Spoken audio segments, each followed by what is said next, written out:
Salut les amis, Salut tout le monde. bienvenue sur la charnière aujourd'hui, une nouvelle vidéo les gars, nouveau concept qui va aller un peu dans la lignée du dernier. Voilà, on avait fait une petite vidéo draft qu'on vous invite d'ailleurs à aller visionner si c'est pas encore le cas. Aujourd'hui on va s'attaquer à un nouveau jeu, nouveau concept très populaire sur les réseaux quand on parle de football. C'est le Start Bench Sell et je laisse Robin expliquer en quoi ça va consister. Vous l'avez sûrement déjà vu sur TikTok ou sur YouTube. Le concept est très simple. On va se proposer à l'autre, chacun l'un à l'autre, 3 joueurs que l'autre va devoir classer selon peut-être un ordre du niveau actuel ou alors sur la carrière globale des 3 joueurs. Mais voilà, c'est ça le but, de titulariser, si on traduit de l'anglais, un joueur, d'en mettre un sur le banc et d'en vendre le troisième. Donc voilà, Quentin va commencer à me proposer 3 joueurs que je devrais classer. Je vous propose qu'on commence tout de suite, c'est parti.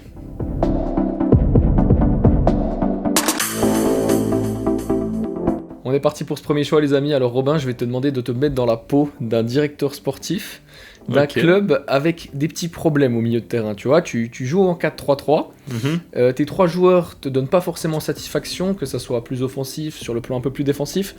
Et moi je vais te proposer les 3 joueurs au milieu de terrain que je considère être les 3 plus forts si on parle de niveau actuel. Ok.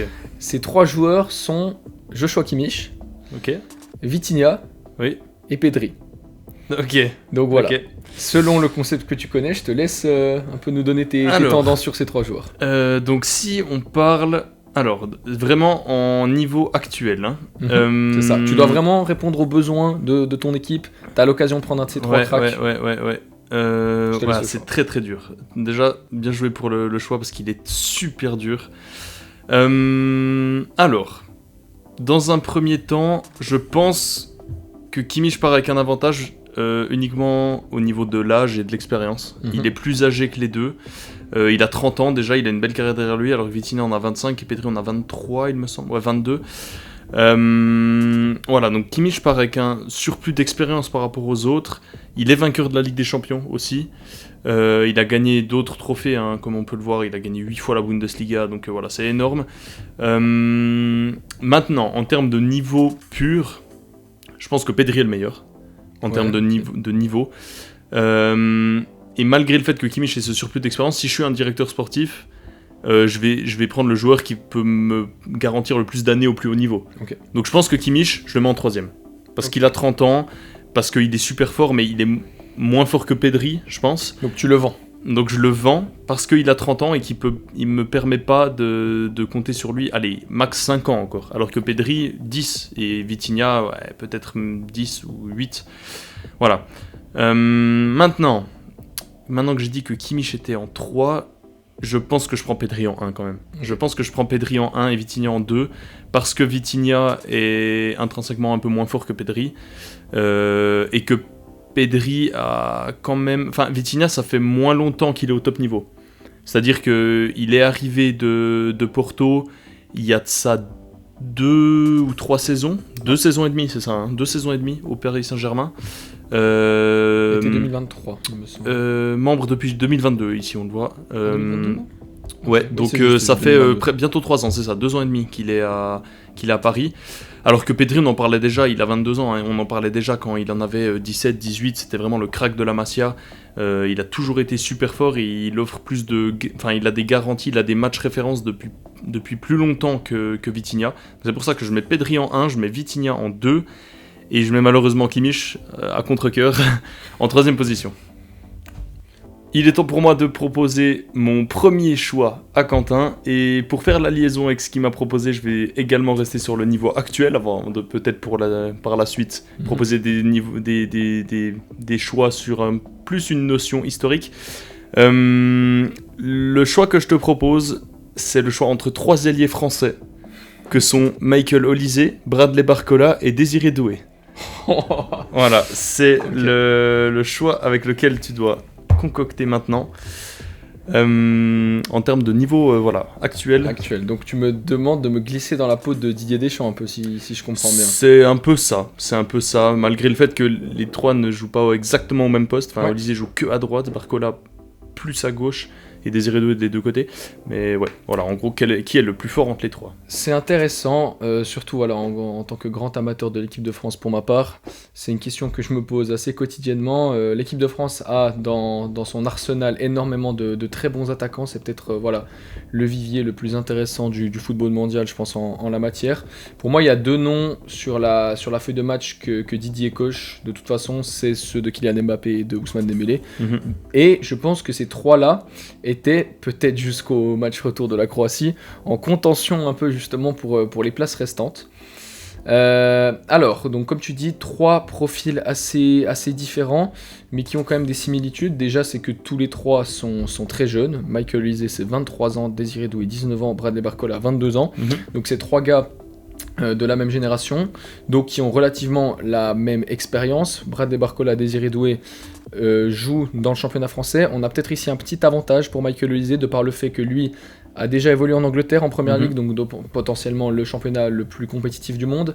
Il joue au Bayern Munich, donc il a fait le saut voilà, dans un autre championnat que celui dans lequel il a démarré, contrairement à Barcola et Doué qui viennent tous deux de la Ligue 1 du Stade Rennais pour Désiré Doué et de l'Olympique Lyonnais pour Bradley Barcola. Ils sont restés dans leur championnat de départ. Donc pour ça, je mets peut-être un avantage pour Olise. De plus, je mettrais aussi un autre avantage pour Michael, c'est que lui a disputé les Jeux Olympiques avec Désiré Doué. Bradley Barcola a joué l'Euro, mais a fait, il faut dire quand même, un Euro où il était bon, mais où la France a quand même, de par son projet de jeu collectif, a rendu une piteuse copie. Alors que je pense que Désiré Doué et Michael Olise, ils ont profité de la très bonne exposition et de la très bonne image que s'est faite cette jeune équipe de France conduite par Thierry Henry pendant les Jeux Olympiques pour se donner voilà, une très belle image. Maintenant, je vais entrer dans le vif du sujet. Qui est le meilleur? Le meilleur pour moi, c'est Michael Olise. Alors oui, effectivement, il y a ce logo ici qui l'aide un petit peu peut-être dans nos cœurs. Mais je pense que c'est le joueur que j'ai vu pour le moment le plus prouvé. C'est celui qui a aussi un apport statistique sur cette saison qui est quand même assez substantiel. On voit 8 buts, 8 passes D en Bundesliga. C'est également le cas en Ligue des Champions. Il marque, il state beaucoup. Un peu plus justement que ces deux compères d'équipe nationale. Après, entre Désiré Doué et Bradley Barcola, waouh, c'est chaud. Désiré Doué, c'est tout récent, c'est un peu il a une énorme hype en ce moment. Du moment, le joueur est extrêmement apprécié, mais les trois joueurs sont appréciés, alors c'est difficile. Mais moi, je pense que je mettrais Désiré Doué sur le banc en deuxième, et Bradley Barcola en troisième.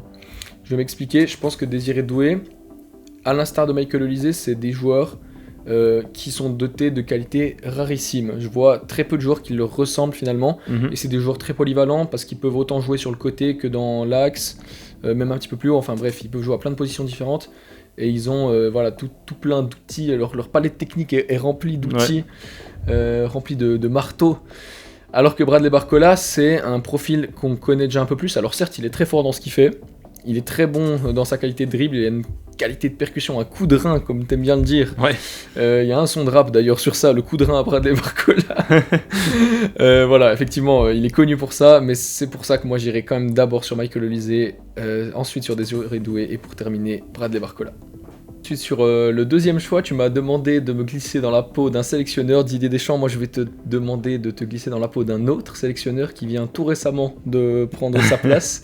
C'est le bon vieux Thomas Tuchel, qui voilà, nouveau sélectionneur des Three Lions, et il a lui aussi beaucoup de gâchettes offensives à sa disposition, et moi j'ai décidé de t'en donner 3, où tu vas devoir me donner un peu ton ordre. Cole Palmer, Phil Foden, j'étais sûr que c'était les deux, et Bukayo Saka. J'étais sûr, c'était sûr et certain. Je te laisse te dépatouiller avec ça. Alors, on parle de niveau actuel ou on parle avec ça. L'Angleterre? Tuchel, avec l'Angleterre, vient de prendre cette sélection en main. Qui est titulaire à droite? Tu dois faire des choix, tu dois me dire dans quel ordre tu sélectionnes ces trois joueurs. Qui est le remplaçant de ce titulaire et qui est non convoqué avec les Three Lions? C'est pas facile. Si on parle uniquement de niveau actuel et pas de ce que le joueur a réalisé sur l'ensemble de sa carrière jusqu'à maintenant, de sa jeune carrière, Palmer 22 ans, Foden 24 et Saka 23, Si on prend l'ensemble de la carrière, il n'y a pas de doute, hein, c'est Phil Foden qui remporte tout ça. 6 premières ligues, à 24 ans, c'est juste... voilà. Cela dit, c'est le joueur qui est sur la moins bonne forme. Si on exclut Saka qui est blessé, mais qui jusqu'à maintenant réalisait une saison somme toute intéressante. Il avait 15 contributions décisives en 16 matchs. Foden, c'est bien plus compliqué, hein. Il est à 9 petites contributions décisives en 24 journées. Et puis Palmer était sur une super forme, 14-6 en 28 matchs. Depuis peu, c'est beaucoup moins bon. Enfin, depuis un petit mois maintenant, c'est moins bon. Il a mis fin d'ailleurs à sa série de pénaltys marqués. Il a raté son premier pénalty. Voilà, c'est une petite crise de confiance. Je pense que au niveau actuel, alors je vais pas prendre en compte la blessure de Bukayo Saka, je vais faire comme si on était au début de saison. Je pense que je mets Bukayo Saka en titulaire. Ok. En titulaire, pourquoi ? Parce que déjà alors si on parle de niveau actuel, etc., je mets Phil Foden en troisième. Tout en bas, ouais. Voilà. Et maintenant, qu'est-ce qui me fait dire que Saka est titulaire ? D'une part, c'est le fait qu'il ait déjà quelques années derrière lui d'expérience qui pourrait quand même me donner plus de garanties que pour Cole Palmer qui a juste pété la saison passée et qui doit confirmer cette saison, mais on voit qu'il est un peu moins bon. Saka, ça fait des saisons et des saisons qu'il est bon, il apporte plus de garanties. Et puis surtout, il est plus stable, il est plus constant dans ses performances, Saka. Ça fait, il a pas de trou d'air en fait, comme à Cole Palmer en ce moment. Donc c'est pour ça que je le mets premier. Cole Palmer parce que il était, enfin en tout cas au début de saison dans une période de confiance extrême qui fait qu'en sortie de banc, ce serait juste incroyable, un peu comme ce qu'on a vu à l'Euro d'ailleurs. Et puis Phil Foden parce que il faut qu'il retrouve son niveau de la saison passée. C'est un joueur frustrant, Foden, parce qu'on sait qu'il est pétri de qualité, mais et il l'a montré dans ses plus jeunes années, à 18 ans, à 19 ans, à City. Mais malgré ça, en fait, il a toujours eu des trous d'air à certains moments, certaines saisons. Il y a eu des moments où il était super haut, je pense notamment à sa demi-finale l'année passée au match aller contre le Real, où il envoie ce pétard dans la lucarne de Courtois. Et il y a des moments où il est même plus titulaire sous Guardiola parce qu'il n'est pas assez bon. Donc voilà, pour la constance, je mets Foden en 3 et je mets Saka en 1. Et Cole Palmer un peu parce que ça fait pas assez longtemps qu'il est là et que justement il a un peu cette crise de confiance en ce moment.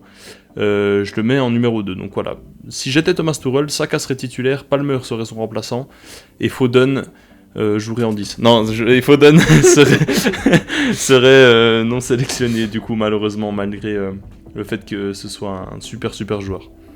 Alors, deuxième choix que je dois proposer à mon acolyte maintenant, et je vais te demander de te mettre maintenant, pas dans la peau d'un sélectionneur, pas dans la peau d'un entraîneur ou d'un directeur sportif, mais juste d'un analyste qui doit juger la performance sur la carrière de 3 joueurs qui ont marqué la Première Ligue. Ok, sur la carrière, d'accord. Ces 3 joueurs, alors, sur ces 3 joueurs, lesquels, quel est ton classement sur ceux qui ont le plus marqué ce championnat entre Sadio Mané, Heung-min Son et Eden Hazard? Ok. Voilà, c'est les 3 joueurs que je te demande de classer sur leur passage en Première Ligue et l'impact qu'ils ont eu sur ce championnat. Alors, intéressant, très intéressant. Donc voilà, 3 joueurs qui marquaient la Première Ligue, je pense que c'est une bonne manière de le dire. Marquer la Première Ligue moderne, surtout parce que c'est quand même des joueurs qui jouaient il y a pas si longtemps que ça. Bon bah, Heung-min Son y joue encore évidemment, Sadio Mané lui est parti il y a 3 ans et Eden Hazard c'était il y a aussi quelques années. Donc voilà, les souvenirs sont quand même assez récents. Alors, pour avoir quand même pas mal regardé les 3 lorsqu'ils jouaient en Première Ligue, je pense que c'est sans conteste la meilleure période déjà de la carrière d'Eden Hazard et la meilleure période de la carrière de Sadio Mané, évidemment. Tous deux ont connu leur prime en Angleterre, que ce soit à Liverpool pour Sadio Mané, que ce soit à Chelsea pour Eden Hazard. Et Son aussi, vu qu'il a toujours joué là-bas, du coup. Heung-min Son, voilà, comme tu dis. Alors, bon, il jouait en Bundesliga au Bayer Leverkusen avant, mais on l'a tous connu, évidemment, lors de son arrivée à Tottenham. Pour moi, je vais pas passer par 4 chemins. Déjà, je mets Heung-min Son en 3. Ok. Évidemment, le joueur est top qualité, mais comme les 2 autres. Mais si je le mets haut en bas, entre guillemets, enfin autant bas, autant je le vois vraiment en dessous des deux autres, pardon, c'est parce qu'il a pas de titre. Forcément. Après c'est forcément un peu le lot quand on joue à Tottenham. En termes de niveau, tu l'aurais mis plus haut ? Je pense qu'en termes de niveau, il est peut-être plus complet encore qu'un Sadio Mané par exemple. Ouais. Lui qui s'appuie énormément sur sa vitesse par exemple. Il a une Son, c'est plus longue longévité que Eden Hazard. Oui, bien sûr. Et puis, enfin bref, c'est un mec quand même qui a les deux pieds et puis qui a un sens aussi assez aigu du collectif. Il est capitaine par exemple de Tottenham, ce qui n'a pas été le cas des deux autres. Mais voilà, pour moi, il n'a pas gagné de titre dans ce Tottenham-là, contrairement justement à Eden Hazard qui a 2 premières ligues et Sadio Mané qui en a une. Donc pour moi ça l'écarte un petit peu du débat. Et entre les deux, moi je vais aller, si on parle purement et simplement de la carrière, je vais quand même aller sur Eden Hazard en 1 et Sadio Mané en 2. Je pense que Eden Hazard en termes de talent pur, c'est peut-être ce que j'ai vu de mes propres yeux, ce qui se rapprochait le plus des cracks ultimes que sont les Messi, Ronaldo ou Neymar. Ouais, entièrement d'accord. Voilà, c'est un peu le seul joueur, j'ai l'impression, qui à son prime a pu s'asseoir à peu près à leur table, si on reprend certains termes assez utilisés dans le football. Ouais, ce mec-là, on voit qu'il est trop au-dessus techniquement. C'était un mec qui statait en plus, et j'ai envie de dire, malgré le fait que c'était pas un acharné de travail, il l'a payé. Ouais. Notamment pour son passage au Real Madrid, qui a été vraiment un fiasco. Mais à Chelsea, c'était vraiment ce gars-là qui a été adoré par les fans des Blues, qui a marqué la première ligue de son empreinte. Je pense que vraiment, les Anglais s'en rappelleront comme un des tout meilleurs joueurs ayant foulé leur pelouse. Entièrement d'accord, ouais. Sur ses saisons, sur ses toutes meilleures saisons, Eden Hazard, c'était quelque chose. Il a aussi gagné l'Europa League, comme avec Chelsea à ce moment-là, c'était vraiment le leader en attaque. Et Sadio Mané, pour parler un peu de Sadio Mané, je pense que lui a souffert peut-être un peu aussi de l'ombre de Mohamed Salah. Sûrement, oui. Qui a été toujours un joueur qui statait un peu plus. Et du coup, je pense que c'est pour ça qu'il était peut-être des fois un peu relégué au second plan vis-à-vis de Mo Salah, même si on parlait souvent du trio qu'il formait avec Firmino. Mais voilà, Sadio Mané, dans l'attitude, par contre, je préfère qu'Eden Hazard. Lui, c'est vraiment un vrai team player, un gars qui se plaint pas, même si malheureusement ça s'est mal passé dans notre club après. Là, on parle purement et simplement du passage en première ligue. Et pour moi, comme je l'ai dit, je titularise, du moins j'honore Eden Hazard du titre d'un des meilleurs joueurs de l'histoire de la première ligue, hein, si on y réfléchit. Bien sûr. Peut-être, il est en contention pour moi, peut-être pour être le meilleur même. Je mets en deuxième Sadio Mané et en troisième Hugminson. Dernier choix que je vais te proposer pour cette première vidéo Start Bench Sell. Tu m'as chauffé à partir sur la carrière des joueurs. Moi, je vais t'envoyer du lourd là, je pense, parce que je vais tout simplement te demander. Je vais en fait te proposer 3 joueurs au même poste. Qui sont pour moi les 3 meilleurs joueurs de l'ère moderne à ce poste-là. Et je vais te demander de les classer du 1 au 3, du coup, Start Bench Sell, le principe. Ces 3 joueurs, c'est des latéraux droits. Et je vais te proposer les noms que sont Philippe Lam, Dani Alves, c'était sûr, et Dani Carvajal. Ouais, ok, challenge accepté. Alors, pour tout prendre en compte, Dani Alves, Carvajal. Alors déjà, petit disclaimer, hein, mais Dani Alves, je tiens à dire que je ne tiens pas en compte de ses accusations et de ses condamnations, du fait qu'il soit allé en prison, etc. On va parler purement sportif aujourd'hui dans cette vidéo, et c'est d'ailleurs le but de la chaîne de manière générale. Donc voilà, laissons de côté et occupons-nous uniquement du joueur qui était Dani Alves. De préciser. Philippe Lam, Dani Alves, Dani Carvajal. Alors, première chose à dire, c'est que Dani Alves, je ne suis plus à jour exactement, je ne sais pas si c'est toujours le cas, mais il était en tout cas pendant très longtemps le joueur le plus titré de l'histoire du football. Je ne sais pas si c'est toujours le cas, si Messi il a peut-être dépassé depuis. Maintenant, c'est super dur. C'est super dur. Je tiens à dire que Carvajal, je déteste le joueur. Hein. Mais un joueur qui a 6 Ligues des Champions, ça laisse pas indifférent quand même. Maintenant, je vais partir du principe que les 3 ont eu une carrière magnifique. Une carrière, disons, où ils ont exploité leur plein potentiel.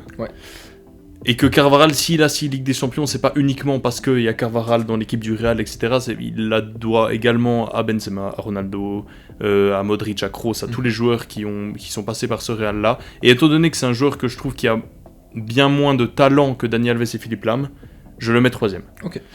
Voilà, maintenant pour déterminer qui est le meilleur entre Dani Alves et Philippe Lam, et si je peux terminer d'ailleurs sur Carvajal, c'est un joueur méchant, pas beau à voir jouer, si on veut, ce qui n'était pas complètement l'inverse en fait des deux autres, et c'est peut-être pour ça qu'il baisse aussi dans mon estime, c'est que Philippe Lam et Dani Alves étaient des joueurs tellement fins, tellement beaux techniquement, Lam tellement propre défensivement, le gars est défenseur droit et n'a jamais pris un rouge de sa carrière, c'est exceptionnel. Donc voilà, Carvajal 3e. Maintenant que j'ai dit ça, forcément que mon cœur veut pencher du côté de Philippe Lam, capitaine emblématique du Bayern, il est forcément dans la discussion du plus grand joueur de l'histoire du Bayern aussi, enfin voilà, c'est un super joueur, enfin c'était un super joueur, et également exemplaire même dans la mentalité. Maintenant je pense que Dani Alves doit être numéro 1. Je pense que Dani Alves doit être numéro 1 parce qu'il a fait partie de la plus grande équipe de l'histoire, pour moi, à savoir le Barça entre 2005 et 2015, en gros. Et que Philippe Lam n'a joué, entre guillemets, que en Bundesliga. Ouais, okay. C'est-à-dire que on peut dire ce qu'on veut, je suis le premier à défendre la Bundesliga actuellement en 2025, ce n'est plus le championnat très, très ouvert où tous les attaquants se régalent, etc.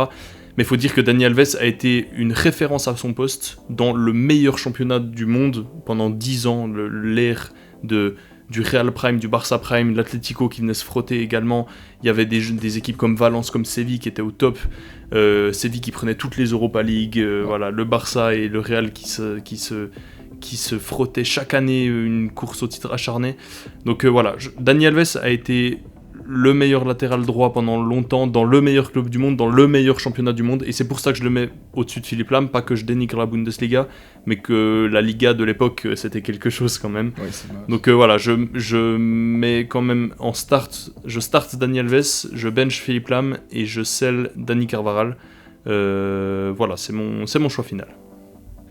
Pour rester dans le même thème, pour mon 3e et dernier choix que je vais proposer à Quentin, je vais te proposer de juger la carrière de 3 ailiers droits qui ont marqué le 21e siècle.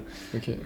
Ces 3 ailiers droits, il s'agit de Mohamed Salah, de Gareth Bale et d'André Di Maria. Ok, ah putain, je pensais que t'allais dire Arjen Robben. Ouais, et bah j'ai hésité, mais non. Donc voilà, c'est les 3 joueurs que je te propose de classer: Di Maria, Bale et Mohamed Salah. Je te laisse expliquer. Waouh. Alors là c'est pas facile. C'est pas facile parce qu'ils ont quand même 3 carrières assez différentes. Ils n'ont pas forcément joué ensemble dans les mêmes championnats au même moment. Donc voilà, il n'y a pas forcément ce point-là où on peut juger les affrontements qu'ils ont eu les uns avec les autres.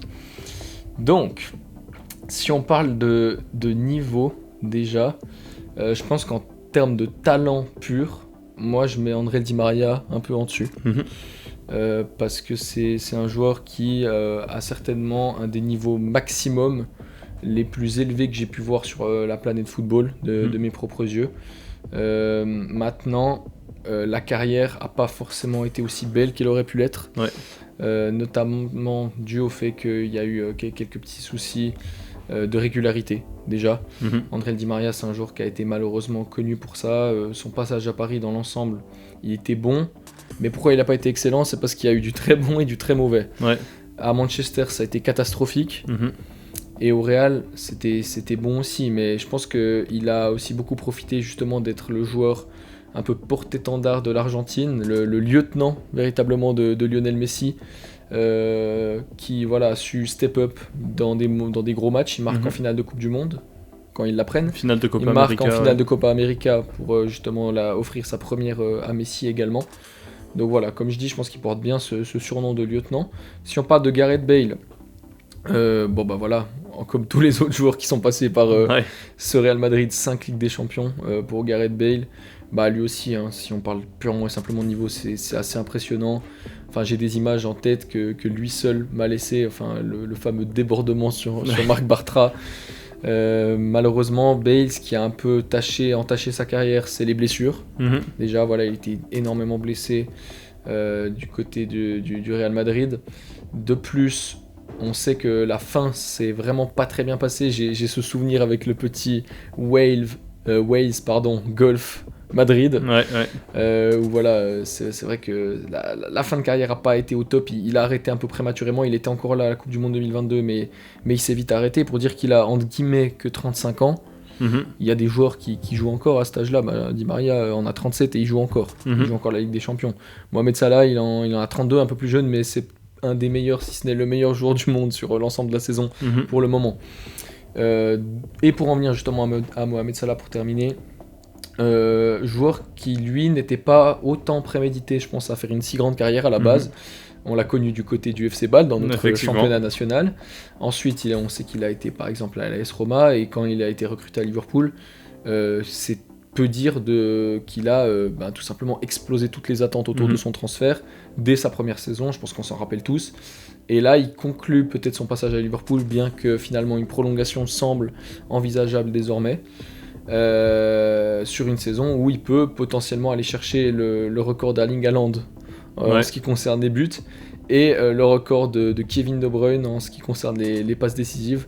Donc voilà, Mohamed Salah qui viendrait peut-être conclure sa carrière tout en haut sur le plan national. On sait que sur le plan international, Gareth Bale et Mohamed Salah ont un désavantage par rapport à Di Maria, c'est qu'ils jouent pour des nations, on va pas dire de second plan, mais voilà, qui ne peuvent pas prétendre au tout grand trophée, à l'inverse d'André Di Maria, qui en a soulevé plusieurs, 2 Copa América, 1 Coupe du Monde. Maintenant, il va falloir les classer. Ouais. Et c'est là que je t'attends. Et c'est là que tu m'attends. Hein. C'est là que tu m'attends. Waouh, putain, que dire. Moi, je vais dire que je vais titulariser sur la carrière. Je vais titulariser quand même André Di Maria. Ok. Ça peut paraître peut-être surprenant, mais c'est un peu à l'affect aussi. C'est un joueur que j'aime beaucoup. Et je trouve vraiment que, voilà, en niveau max, c'est le plus fort. Donc j'ai quand même envie de le mettre lui. En deuxième... En niveau max, il est au-dessus d'un Mohamed Salah Prime. Oui. Ok. le oui, doucement. je le dis très sereinement. Après, entre les deux là... Ah, ça, qu'est-ce que c'est dur. Je pense que je suis obligé de mettre Gareth Bale en deuxième, parce que les titres, quand même, 5 Ligues des Champions, c'est très loin d'être négligeable. Okay. Et en 3, je mets Mohamed Salah, c'est dur, parce que qu'est-ce qu'il est fort ce joueur, mais en termes de titres, il a une Ligue des Champions et une PL, mais ça reste maigre comparé à la Coupe du Monde qui pèse beaucoup pour Di Maria, également une Ligue des Champions, et les 5 Ligues des Champions de Gareth Bale. Moi, je pense que dans l'héritage que laisseront ces 3 joueurs au foot, ça sera quand même assez similaire peut-être, mais Mohamed Salah c'est surtout l'homme d'un club, l'homme de Liverpool, alors que Bale et André Di Maria, eux, ont su, je pense justement, se prouver dans plusieurs clubs, prouver leur valeur dans plusieurs clubs et avec leur nation. Donc c'est pour ça que je les note tout simplement dans l'ordre suivant: Di Maria, Bale et Salah. Avant de vous quitter, les amis, on a envie de vous faire part d'un nouveau petit concept qu'on a envie de faire sur les fins de vidéo. On va vous soumettre, Robin et moi, chacun à notre tour, une petite unpopular opinion. Et vous allez nous dire dans les commentaires si nous sommes tout simplement des génies ou alors des assassins du football, selon les termes qu'on va vous dire. Aujourd'hui, c'est Robin qui va commencer, alors je t'écoute. Vous pourrez aussi aller voter dans la story Instagram de notre chaîne YouTube. Mais je vais commencer, et j'ai eu l'idée de rester dans le thème de la vidéo, du choix que je t'ai proposé sur la Première Ligue tout à l'heure. Ouais. Pour moi. Et uniquement pour toi. Et uniquement pour moi. Eden Hazard est un plus grand talent du football que Cristiano Ronaldo. Ok, ouais, bon, ça commence fort. Voilà. Eden Hazard a plus de talent footballistique que Cristiano. Je te laisse. La phrase s'arrête là. Voilà, c'est ça. Vous me dites ce que vous en pensez dans les commentaires. Vous votez dans la story qu'on aura mis sur Instagram. Et sur ce, ça conclut cette vidéo, ce nouveau concept, un peu plus ludique, un peu plus discussion, ça ouvre le débat, donc n'hésitez pas à nous dire dans les commentaires également quel classement, quel start bench sell vous auriez choisi pour les différents choix que l'on s'est proposé dans cette vidéo. Ce n'est que le premier épisode d'une longue série, je l'espère. Ce concept a des ressources infinies, donc voilà, on fera d'autres épisodes de Start Bench Sell. On sait que c'est un sujet qui plaît aussi à la communauté du foot. Donc voilà, mais pour ce premier épisode, on a passé une petite demi-heure ensemble, c'était sympa, on en a terminé pour aujourd'hui et pour ce soir. N'oubliez pas, si vous avez aimé ce nouveau concept, ce premier épisode de Start Bench Sell, de liker la vidéo et de vous abonner à notre chaîne, ça nous aide énormément et ça nous fait très plaisir. Également, vous pouvez aller vous abonner sur nos réseaux sociaux, que sont Instagram et TikTok, sur lesquels on publie des petits contenus, des petites séquences de nos vidéos, ou également on vous tease pour la vidéo qui sortira en général le lendemain. Mais sur ce les amis, on vous souhaite un très bon week-end et prenez soin de vous. Ciao ciao. Ciao ciao les gars.